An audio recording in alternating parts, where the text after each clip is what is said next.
Kyoko, I think you've disabled me again.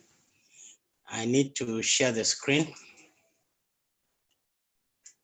Now you're able to. Sorry? You can share now. All right, fine. Just shortly.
Okay, so where were we? I think we stopped at methanol, then barbiturates. I think that's straightforward. Opioids, we've discussed that. And then if you go to stimulants, the key issue about stimulants is just the adverse effects, which are mainly cardiovascular effects and insomnia. So, and then they can also lead to psychosis. Now, if we look at amphetamine, now, one other issue we talked about codeine that has been banned in Kenya. Methamphetamine is becoming a serious problem in Kenya. And the real reason is that it can be converted in just a single reaction in any lab from ephedrine. And therefore, ephedrine and pseudoephedrines, which have been used as decongestants here as part of cough syrups, have also been banned because they have been largely converted to methamphetamine. The other issue that I want you to remember is methylphenidate is a drug that is used to treat both ADHD and sometimes even autism, but mainly attention deficit hyperactivity disorder. So in terms of therapeutics, there are a few issues that I want you to look at when you look at phenidate, like from what age you should use, which is basically, I think the legal age is from about 5 or 6 years old. And then the adverse effects associated with the methylphenidate. One of them, those are just, so they are mainly cardiovascular effects. Tachycardia may be associated with tachycardia. It may have issues with the weight and growth of the child. So I want you to look at those adverse effects when we use methylphenidate for the management of attention deficit hyperactivity disorder. Also, when you look at phenidate, please look at the drug-drug interactions that are associated with phenidate. The other issue is MDMA, generally the management of all these stimulants is basically the same, as in if there is any associated psychosis, and more importantly, cardiovascular adverse effects that are associated, including tachycardia and other adverse effects. And insomnia. Insomnia is a major problem associated with even cocaine. So have a look at this, although we shall be discussing the management of all these addictions shortly. So in terms of cannabis, sorry guys.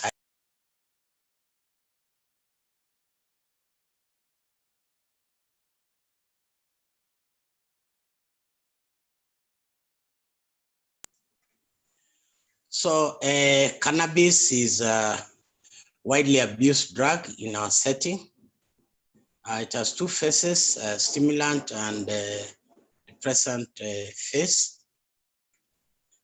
Again, we'll look at the management shortly in terms of therapeutics. It's standard.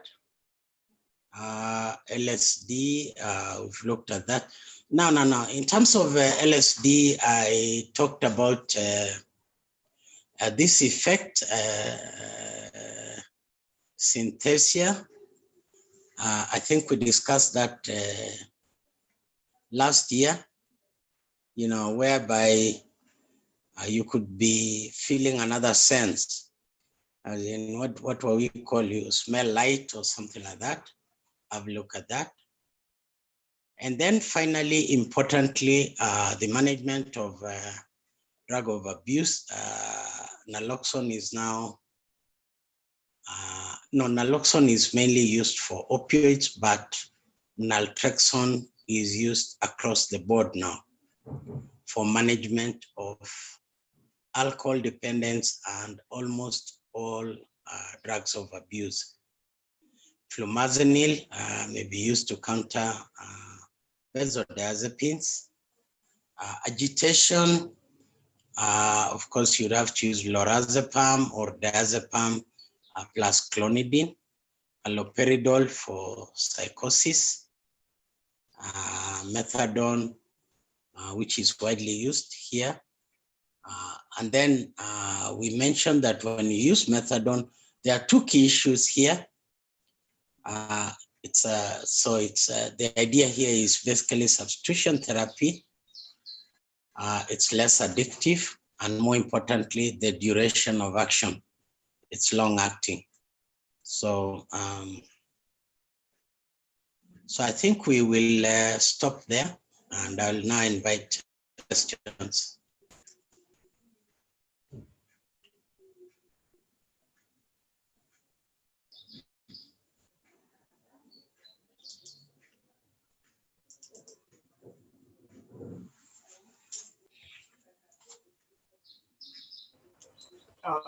Hello, Prof.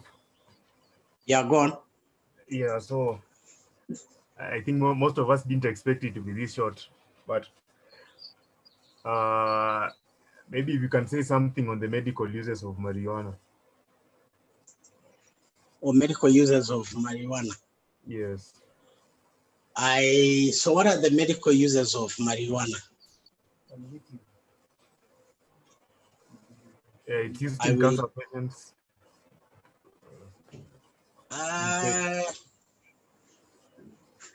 For treatment of cancer? No, management of pain. Pain? I think so. What else? It's also an appetizer. Does that justify the use? It's also an appetizer.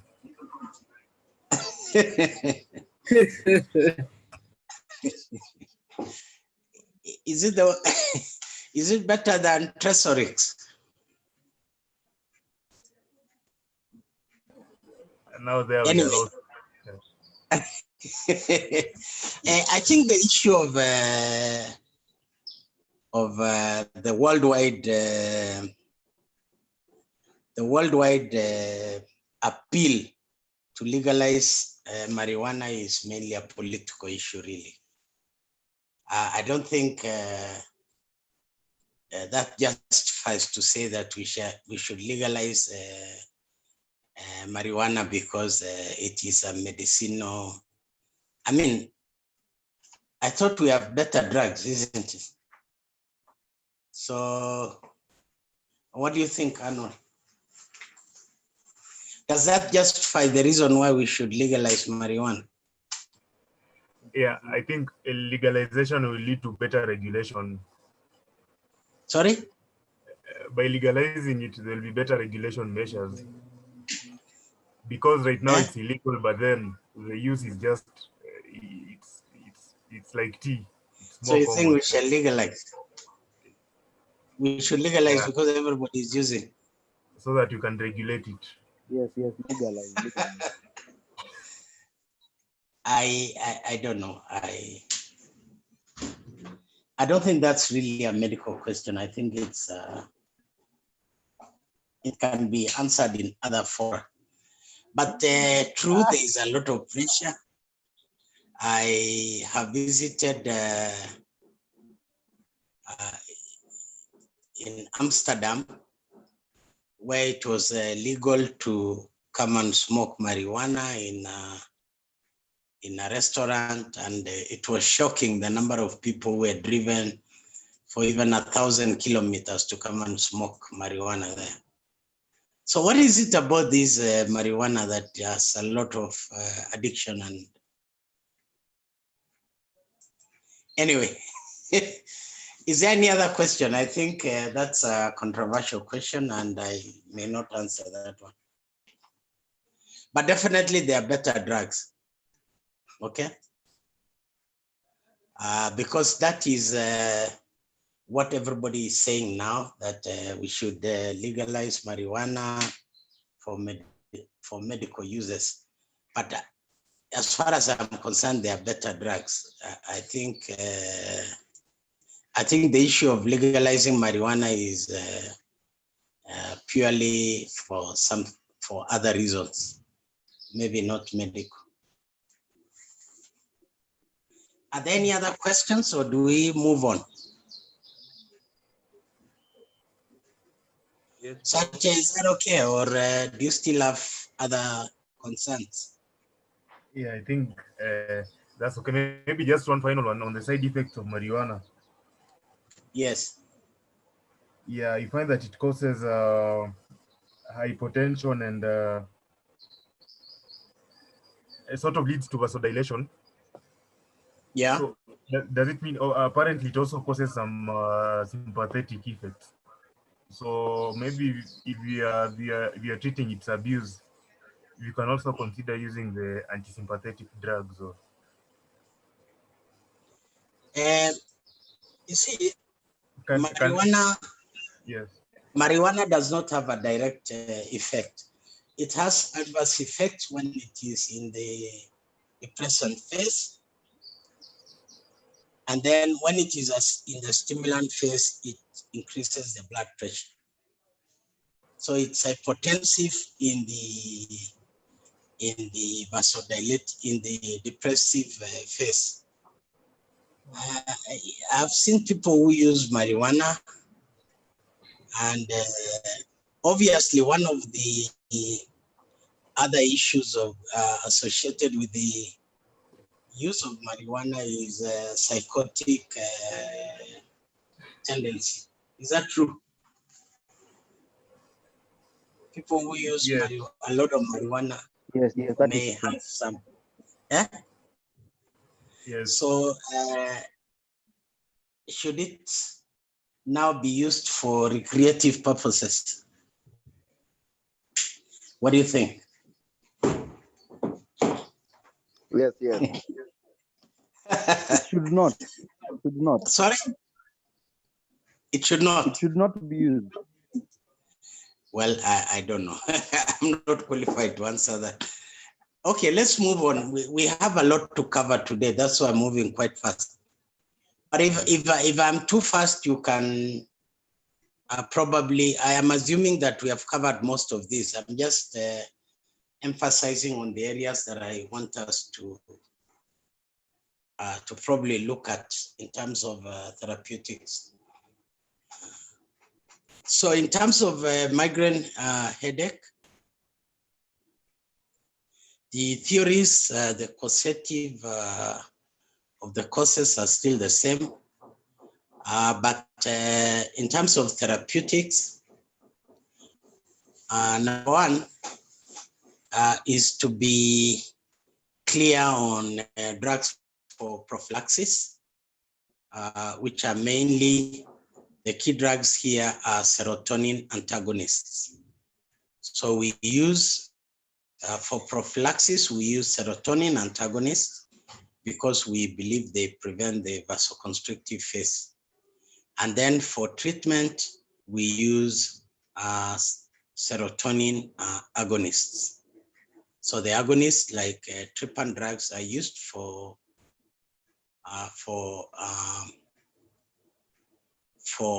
stopping or aborting the headache, but for prophylaxis, we use antagonists. Now, in terms of therapeutics, I would like you to look at the adverse effects of especially serotonin antagonists like methyl saccharide. Then the triptan drugs, which mainly their actions mirror the actions of ergot alkaloids. Then they can cause some severe cardiovascular adverse effects. Please go through those adverse effects associated with the triptan drugs, and then the corresponding drug-drug interactions if they would be used with the other drugs. So the potential drug-drug interactions. Cluster headache, the management is basically the same. In other words, prophylaxis, you would use serotonin antagonists, and then to try and stop the headache, Excuse me. you would use the triptan drugs, Excuse me, Prof. and then you would combine. Yeah, go on. You've not shared the screen. I can't hear you well. You've not shared your screen. Oh, Yes. I thought I have. Not yet. Okay, sorry about that.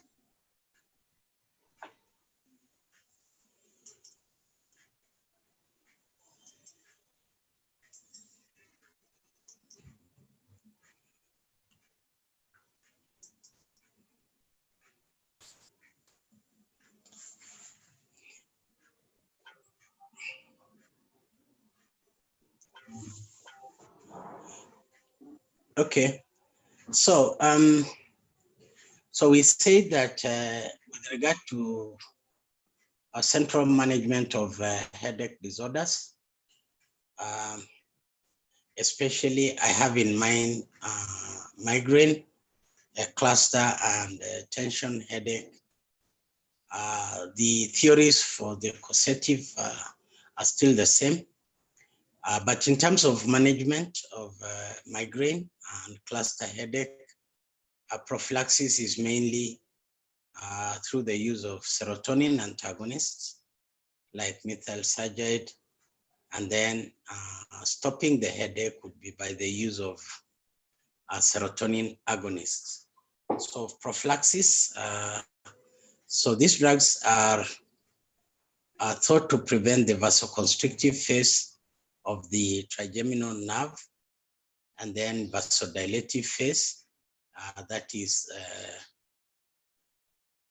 to try and stop the headache, you use the agonist, which act on the vasodilative phase. Now, as I've said, I'd like you to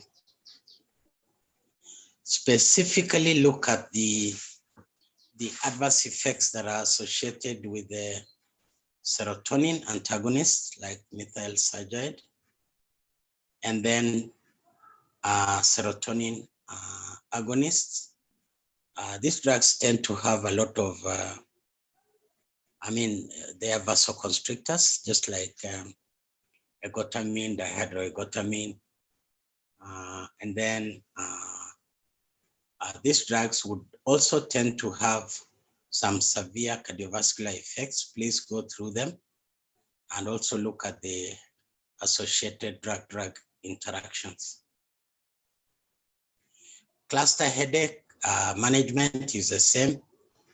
Prophylaxis is by use of antagonists, serotonin antagonists, and then to try and stop the headache, you use the serotonin agonists.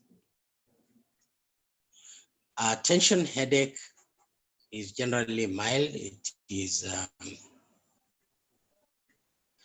usually not, it's associated with a stressful situation. And management can be through the NSAIDs or muscle relaxants, central muscle relaxants, in which case we're looking at diazepam, which is GABA A, acts on GABA A, or baclofen, which acts on GABA B, and this other group of drugs, antispasmodic drugs like croxazone. If patients have chronic tension headache, and then you can use antidepressants because this may be associated with depression. Are there any questions on this?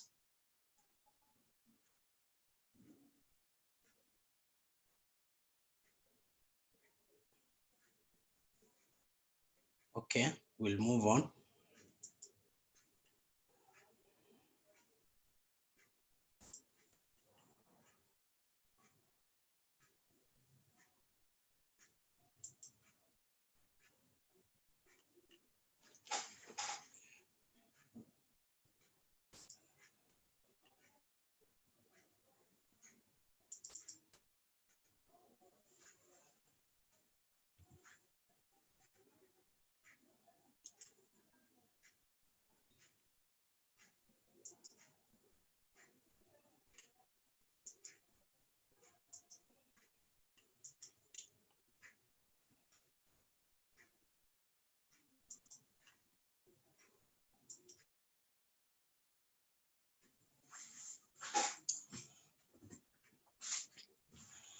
Now, with regard to LS and GS,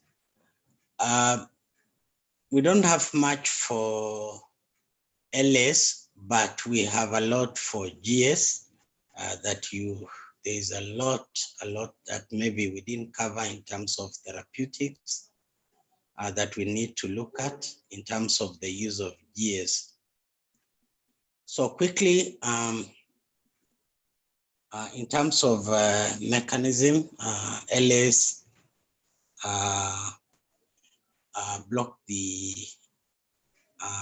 pain impulses through the action stopping the sodium channels, whereas GS block pain impulses towards the sensory cortex.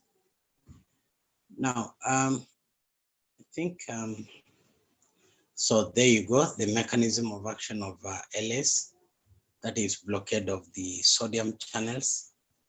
Pretty, if you can think of when you are discussing arrhythmias, the role of sodium channels. So when you block them, you have inactivation. Now, this is a highlight of the adverse effects. Now, how do you get the adverse effects of LS? The key issue here is, of course, depending on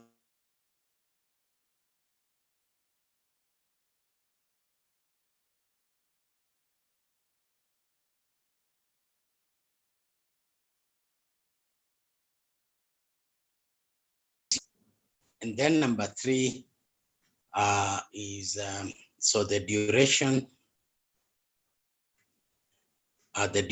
of use, and then the amount that you've used, and then the anatomical position that you've used. So, so at high concentrations, it can cause respiratory failure, seizures. It can also cause hypotension, cardiac depression, and then arrhythmias as a compensatory mechanism. Now, in terms of specific actions, the ester type tend to cause more adverse effects in form of allergic reactions, as well as systemic toxicities, which we did discuss last time. The key adverse effect here is seizures. Neurotoxicity, when you inject into the epidural space and subarachnoid space, and it can also cause paralysis. So that is, those are the major adverse effects. In terms of the use, is still the same, but what I'd like you to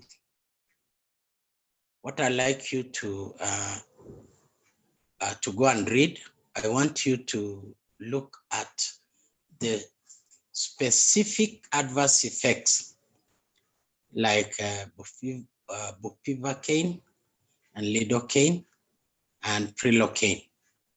So lidocaine and bupivacaine, I want you to look at the specific adverse effects, including cardiovascular adverse effects. Remember that this group of drugs may also be used in the management of arrhythmias. So we know the general adverse effects, but during your reading, during your review, I would like you to look at the specific adverse effects that are associated with the use of these drugs. Now, in terms of the agents that are added to LAs, the rationale is straightforward, that is to reduce systemic absorption and thereby prevent systemic toxicity, reduce bleeding, and then prolong the action, they increase the duration of action. But of course, this can also, they can still cause arrhythmias, and they can also cause tissue necrosis because of delayed vasoconstriction. And the agents that, of course, we always use include epinephrine mainly, although you can also use phenylephrine and dextran. Are there any questions on this?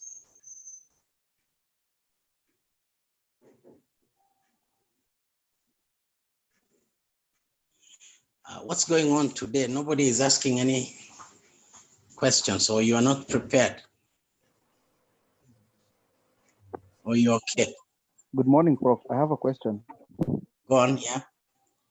There's this drug I've seen in the theater. It's called propofol that is used together with an, or rather, We have not reached there. We are going there shortly. That's why I was telling you that there's a lot that we did not discuss last year in terms of GS that includes propofol, etomidate, and ketamine. Okay, yes, so we'll thank get you. there shortly. Yeah, any other question?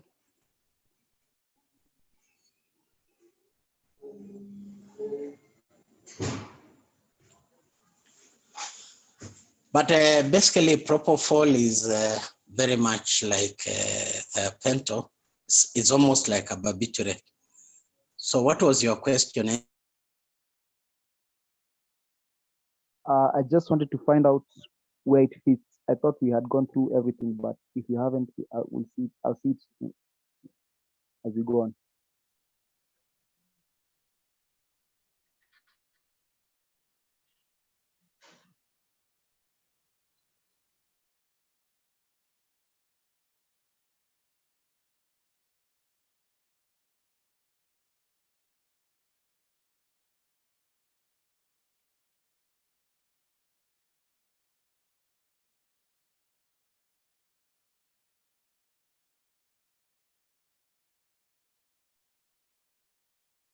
Hello?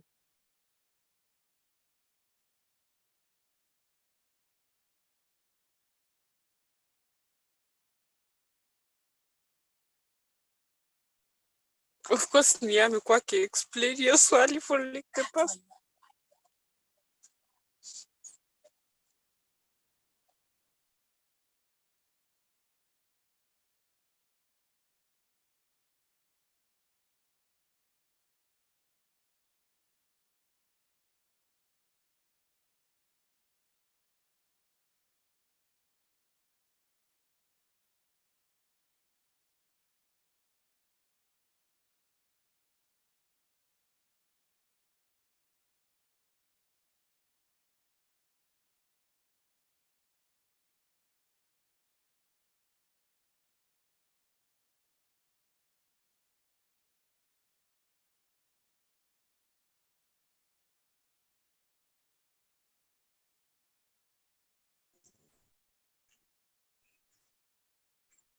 Can you guys hear me?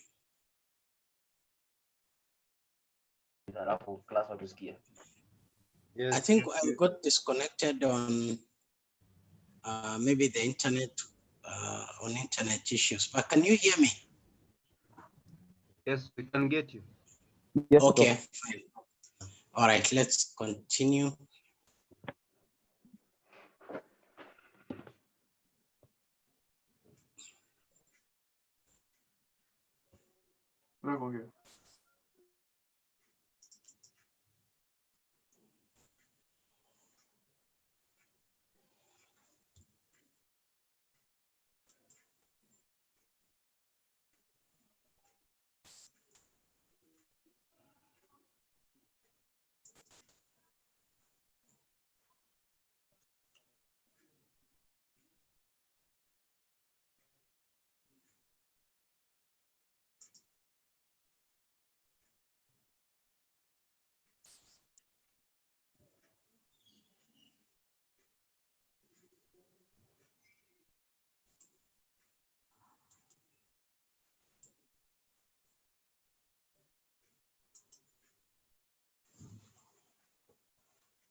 Okay, is the screen on? No. Yeah, it's No. not yet. Yeah, not yet. Oh dear, dear, dear, dear. I don't know what's going on.